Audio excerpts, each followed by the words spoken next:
안녕하세요. 자유교회 이진우 목사가 보내드리는 아침 묵상입니다. 오늘도 예수 그리스도의 향기를 내는 복된 하루가 되시길 바랍니다. 3월 12일 수요일 아침 묵상입니다. 오늘은 행위가 아닌 은혜로 남은 자라는 제목으로 로마서 11장 5절로 6절의 말씀 묵상합니다. 이와 같이 지금 이 시기에도 은혜로 택하심을 입은 사람들이 남아 있습니다. 은혜로 된 것이면 행위에 근거한 것이 아닙니다. 그렇지 않으면 그 은혜는 이미 은혜가 아닙니다. 바울은 자기의 동족 이스라엘이 예수 그리스도를 배척한 데 대한 깊은 한탄을 쏟아내면서도 하나님의 계획은 결코 좌절되지 않는다고 역설합니다. 로마서 11장 2절이죠. 하나님께서는 미리 하신 자기 백성을 버리지 않으셨습니다. 구약성서 열왕기상 19장에 보면 엘리야 선지자가 이스라엘의 우상 숭배와 이세벨의 살해 위협 앞에서 이스라엘에는 이제 자기 혼자밖에 남지 않았다라며 한탄하며 절망에 사로잡혔습니다. 절망하는 엘리야 선지자에게 하나님께서는 바알에게 무릎 꿇지 않은 사람 7,000명을 남겨두었다라고 말씀하셨습니다.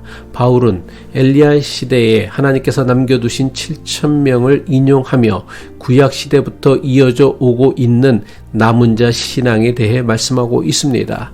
구약의 역사 속에서 남은 자는 단순히 살아남은 자들이 아닙니다. 하나님의 신실하심을 증거하는 자들입니다. 그들은 자신들의 공로나 신실함 때문이 아니라 하나님께서 택하시고 보호하신 은혜의 백성입니다.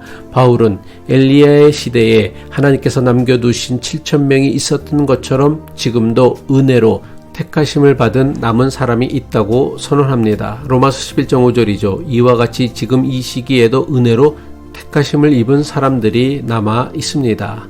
바울은 남은 자, 즉 하나님의 구원 역사 속에서 끝까지 남아 있는 자들은 자신의 행위 때문이 아니라 오직 하나님의 은혜로 말미암아 택하심을 입었다고 말씀합니다. 다시 말해 우리가 하나님 앞에 설 수 있는 것은 우리의 선한 행동이나 신앙적 업적 때문이 아니라 오직 하나님의 은혜 때문입니다. 이 말씀은 단순한 위로를 넘어서서 우리의 신앙의 근본을 새롭게 정립하게 만듭니다. 하나님과 우리의 관계는 계산이 아니라 선물이라는 사실을 깨닫게 합니다. 만약 우리의 노력과 공로로 하나님과의 관계를 결정짓는다면 그것은 더 이상 은혜가 아닙니다. 은혜는 본질적으로 자격 없는 자에게 값없이 주어지는 선물과 같은 것입니다. 로마서 11장 6절이죠. 은혜로 된 것이면 행위에 근거한 것이 아닙니다. 그렇지 않으면 그 은혜는 이미 은혜가 아닙니다. 이것이야말로 기독교 복음의 핵심입니다. 인간의 실패, 인간의 한계, 인간의 불완전함에도 불구하고 하나님은 여전히 신실하시며 우리를 끝까지 붙드시는 분이십니다. 일부 기독교인들에게 하나님의 은혜는 개인적인 구원과 영적인 회복에만 초점을 맞춰 설명되고 믿어왔습니다. 하지만 성경을 통해 반복하여 나타나고 있는 바울이 주장하고 있는 남은 자 신앙을 보면 하나님의 은혜는 개인적 차원을 넘어서 사회적이고 공동체적인 의미가 있습니다. 하나님의 은혜는 특정한 사람들만을 위한 것이 아닙니다. 신앙의 정통이나 교리적 정통성에 상관없이 모든 사람이 하나님의 은혜 아래 있다는 것이 바울의 주장입니다. 이것은 우리에게 누가 하나님의 백성인가라는 중요한 질문을 던집니다. 우리는 종종 신앙이 강한 사람, 율법을 잘 지키는 사람만이 남은 자라고 생각하지만 바울은 오직 하나님의 은혜로만 남은 자가 결정된다고 말씀합니다. 따라서 오늘날 교회가 마땅히 감당해야 할 사명은 나와 다른 사람을 거부하고 차별하는 것이 아니라 나와 다른 사람도 하나님의 은혜로 환대하고 포용하는 공동체가 되는 것입니다. 예수님이 세리와 죄인들의 친구가 되어주신 것처럼 오늘날 교회도 하나님의 은혜로 난민, 가난한 자, 장애인, 사회적 소외자들을 환대하고 받아들이는 것이야말로 바울이 말하는 참된 은혜의 복음입니다. 하나님의 은혜는 단순한 면죄부가 아닙니다. 은혜는 우리를 죄와 율법의 속박으로부터 자유케 하고 하나님과 새로운 관계 안에서 새롭게 살아가는 능력입니다.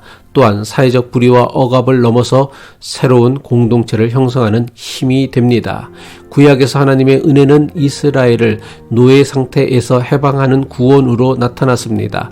신약에서도 예수님은 억압받는 자들을 자유케 하는 해방의 복음을 선포하셨습니다. 누가복음 4장 18절로 19절의 말씀이죠.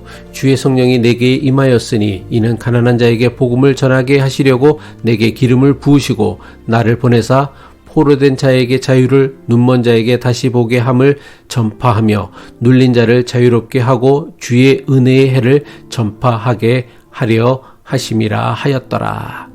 이처럼 은혜는 우리를 죄와 율법으로부터 자유케 하며 세상의 가치관으로부터 자유케 하고 참된 자기 자신으로 살아가는 자유를 통해 하나님의 사랑과 공의를 실천하는 삶으로 나아가게 합니다. 또한 우리는 하나님의 은혜로 말미암은 남은 자임을 깨닫고 고백할 때에 자기의 공로나 우월함을 내세울 수 없습니다. 따라서 우리는 자기의 공로나 우월함을 내세워 서로 판단하고 비난하는 자세에서 벗어나 모두가 하나님의 사랑 안에서 하나로 연합된 공동체로 나아가야 합니다. 하나님께서 우리를 조건 없이 사랑하셨다면 우리도 그렇게 살아가야 합니다. 하나님의 은혜로 택하심을 따라 남은 사람이 있다는 바울의 선언을 통해 우리는 어떤 절망적인 상황에서도 하나님의 구원 역사는 멈추지 않는다는 확신을 가질 수 있습니다. 사람의 완고함이나 실패도 하나님의 은혜와 사랑을 무너뜨리지 못합니다. 하나님의 은혜는 인간의 완고함이나 실패 그리고 죄악보다 더 크십니다. 우리의 자격이나 성공 여부를 넘어 하나님의 값없이 주시는 은혜가 오늘도 교회를 그리고 세상을 새롭게 빚어가고 있다는 사실을 늘 마음에 품고 살아가는 믿음의 사람이 되어야 할 것입니다. 기도하겠습니다.